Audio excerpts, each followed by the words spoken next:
Did early church leaders have defined roles? Have you ever wondered how the early church was organized? Did leaders have specific roles that helped guide their communities? Let's look at how these roles were defined in the New Testament and what that meant for early church growth. Yes, early church leaders had clearly defined roles. The New Testament describes a structured leadership organization within the earliest Christian communities. The main leadership roles included elders and deacons, each with unique responsibilities.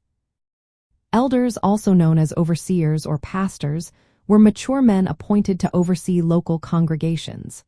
The terms elder, overseer, and pastor are used interchangeably in the New Testament.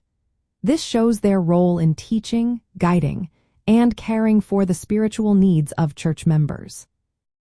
Typically, there were multiple elders serving together in a local church. This shared leadership model meant that no single individual held all authority. It allowed for collective governance and pastoral care.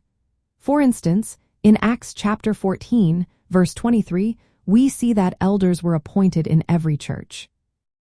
On the other hand, deacons had a different focus. Their role was centered around practical service within the church.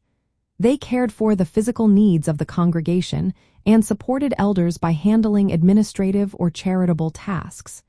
This division of labor allowed elders to concentrate on spiritual leadership and teaching. The New Testament also mentions other roles, such as apostles, prophets, and evangelists. Apostles were those directly commissioned by Christ. They had a broader mission of establishing churches and providing a doctrinal foundation. As time went on, especially by the end of the 2nd century, church leadership began to evolve.